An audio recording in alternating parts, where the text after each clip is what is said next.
out too early.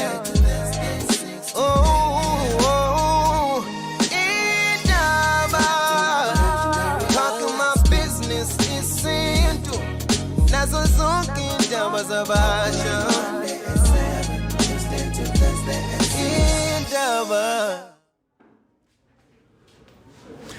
We welcome you to this exclusive conversation with Isilo Samazulu Ubayede. Sizokhuluma naye isonto leli eli-significant kakhulu emlandweni we-Afrika wamaNguni nawamaZulu. Kuleli sonto Isilo si-celebrate 50 years, kodwa futhi kunomkhosi welembe owenzekayo kumhla ka-24 kuSeptember unyaka u-2024 ngingu-Alex Okomthiyane. Silo isikhulu siyakumukela kwiGagasi FM. Siyabonga.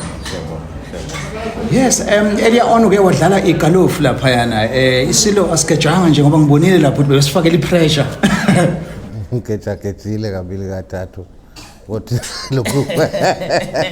Kodwa kulokhu bogcina ngilithintathintile. Ndabe zitha. Ucelebrate u5 years, 50 years milestone. Namakhosi owaholayo awafika kule umnyaka. Ngibuka ke coincidence yokuthi in a week yomkhosi welembe ukucelebrate kwakho iminyaka engamashumi amahlanu. What does this mean to you, Bayede? Ngiyabonga kakhulu. Ngibonge kakhulu indlunkulu, ngibonge esizweni, ngibonge iSouth Africa neAfrica yonke. Ngizizwa ngingesiyona intandane mangithinta nina ngoba nazi izimo esiphuma kuzo njengesizwe njengomndeni nangesihlalo kanjalo, which became questionable to many people as to why such a great family with such a great nation have to go through such confusion when it's such unnecessary, when things are supposed to be clear and open. But I think everyone at this stage realizes that as though we are family, royal family, but we are still human, we are still people.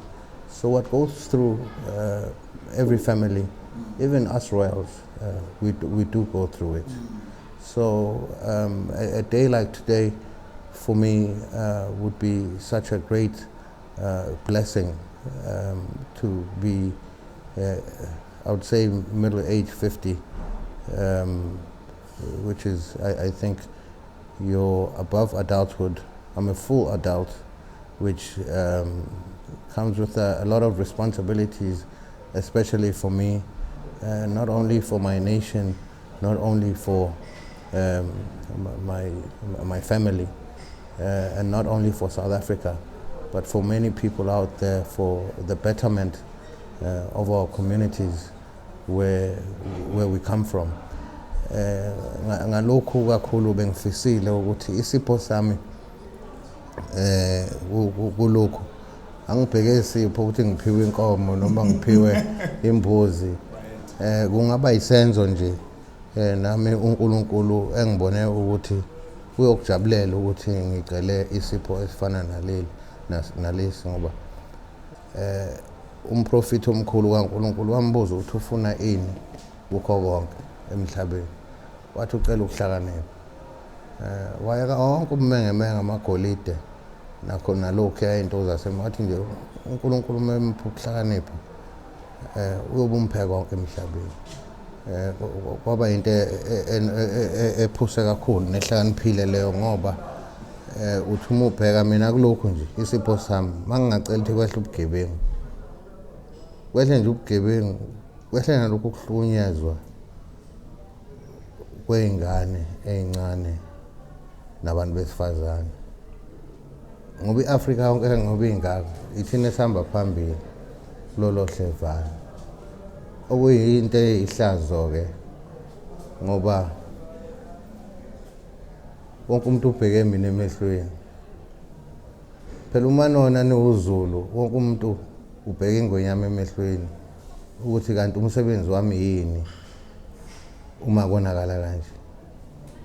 Siyakhala isibhamu lapha kwaZulu, ubugebengu sebubuningi ngale ndlela ukuthi phela okwazi ukuthi uma udubula iphoyisa udubula uhulumeni manje uyibheka nje umuntu ungalwa nohulumeni wena ungaphansi kwahulumeni manje kuyafuna ukuthi sibuye sicabange okunye esikwenzayo ngoba alikho elinye izwe esiyobalekela kulo asilungise lona leli lento eyisho uMdlokombane ethi izwe nomhlabathi akunankinga lokho kwayimela la kumikho inkinga abantu abaphila kulowo mhlabathi ngakho ke siyabantu kumele ukuthi ke sibheke thina siqaqe inhlizweni zethu sibheke ukuthi ngabe siyabantu abafanele ukuphila kulomhlabathi noma sesizilwane okumele lithathwe izilwane ke isilwane sihamba siyovalela esiqhiwini yezokala Bayede khona into wayisho Bayede ukhuluma ngendaba yokuthi nani as royals ni ama-ordinary families njengathi izinto ezenzeka kwimindeni ziyenzeka kuwe siqu sakho Bayede psychologically even emotionally zonke lezi inkinga ithinta isihlalo kuze kuzofika isikhathi la Bayede ebekwa khona would you say you have recovered from that? I wouldn't say recovered as such. I think I would say this one is a process. It's a process. I think actually I know every king has gone through. Every king has gone through what I'm going through. And I'm yet to expect other challenges. I think the position of being a Zulu king is one of being challenged, being seen on your weaker side, because we are seen as these strong warrior and tough people. Whereas within the Zulus, when we look within the Zulu man, there is that soft spot for caring and protecting and nurturing at the same time. That is why bekuthiwa umuntu noma nemgijimisa anifuna ukumbulala noma anifuna ukumshaya umeseze wangena kubafazi akumele nisabeni samthinta ngoba kuhlonishwa ini umuntu wesifazane. Silo kunolayini owaduma kuwo kuze kufike ilanga othatha ngasi sihlalo yokuthi makukhona negative reports ama matters ukuthi nibezwe kodwa ningabalaleli ulayini onobuchule mawulalalisa kahle maningi ke labo balayini nginabo baningi baningi isilo vele siumuntu olayini too much. Is it something mhlambe othi mawunabantu comfortable nabo family and friends njengalele elithi angilifuni iqiniso yangizothi ngithini elibhidlizayo kodwa ngiyawathanda amanga akhaya hamba neqiniso lakho malizobhidliza yes kodwa amanga akho mathi azokwakha woza nawo bese kuba yilolayini othi bayoze bathi yebo nawo lo ngoba uzokala usarcastic in a way. Yes so it was intentional kakhulu. So Mayisilo sijabulile, it's your birthday week but umubuka sikondana nelanga elikhulu kakhulu in the Zulu history of umkhosi weLembe owenzeka on the 24th. Abantu bakho bayafisa ukwazi ngonyama ukuthi mawuhleli nomndeni uyapheka uyawudlala umusic ukhona igqomo amapiano iR&B umaskande masijabulile isilo sethu sijabulela inhloboni yomusic. Angithanda yonke inhlobo yomusic yonke inhlobo ngithanda umaskande kakhulu yabathanda nalabo obani konje uthe yini ogqomo nopiano ngiyakulalela nakho lokho ingonyama izidance impela nje ukudansa phela kubuye kube umsebenzi Udinga ukuthi umzimba unyakaze. Siyakubongela Silo esikhulu ukuthi uzofike kulo 50 years njengoba ushilo. Sizwile futhi ukuthi isibusiso sakho sithi ufisa nje ucela ke ukuhlakanipha. Kubalaleli ke nje begagasi ke sebebonke youth abanye babukela ekutheni abazi lutho ngendaba yesintu kodwa bayathanda ukubuka izinto zesintu. Umyalezo nje ongawubhekisa kwi-youth nokubambelela ezintweni zesintu kulolu hlelo siphinde sibe nohlelo olubhekene ngqo nesintu okuthiwa indaba yesintu. Umyalezo ongawubhekisa kwi-youth ngokuthi ingalahla ama-roots ayo. Ngobusho nje umsakazi uthi isintu siwumuntu, umuntu unobuntu. Uma umuntu kumele uzazi ukuthi umuntu wapi, umuntu wapi, ophila kanjani, ogcina mapha amasiko. Umndeni nomndeni namasiko akhona, isizwe nesizwe sinamasiko akhona, izwe nezwe linemithetho namasiko akhona. Nathi kanjalo ukuze ukwazi ukuthi ube nomgogodla, ube indoda kusasa, udlulise nalowo mgogodla nawe owuthole kubazali bakho.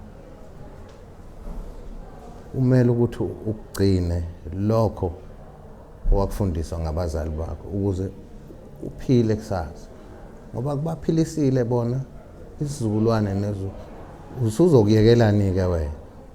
Yilokho engingakusho kuyintsha yanamhlanje ukuthi usiko alugcinwe lungabalekelwa ngoba luwumgogodla wokuphila kwethu. Bayede ngabe senze likhulu iphutha uma singakudedeli usho amazwi okukhalisana. iKZN ingenye yama-province kulezi nsuku ezedlule lapho iqhwa belihlasele khona abambalwa basebalahlekelwa nayimpilo. Into esingakaze sizibone kulo mlando, umyalezo wakho nje obhekise kwabe zama-emergency services abasurvivile khona laphaya nomphakathi nje okade ulekelela abantu be-stuck ku-N3. Ngiyazwelana futhi ngiyakhalelana nabalahlekelwe izihlobo zabo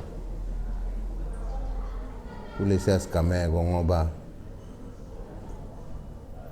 besingabhekelekile ukuthi kuyoba isimo esinzima njengalesiya, ngoba uyabona ukuthi besingakulindele.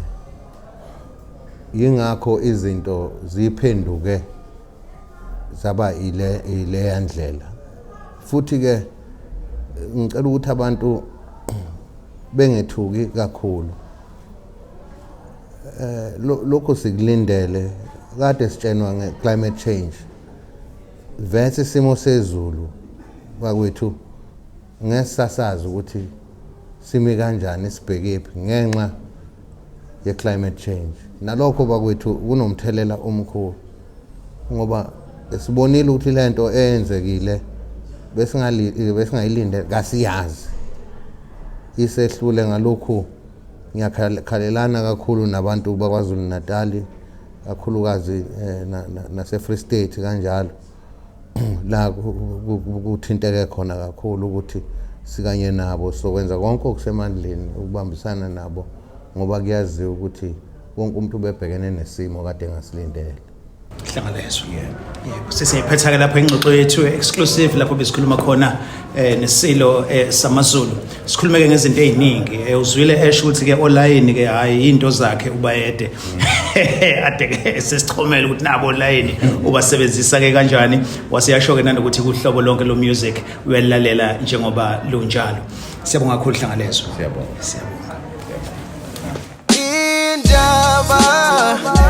Special open line on Mondays at 7. Talk to Alex.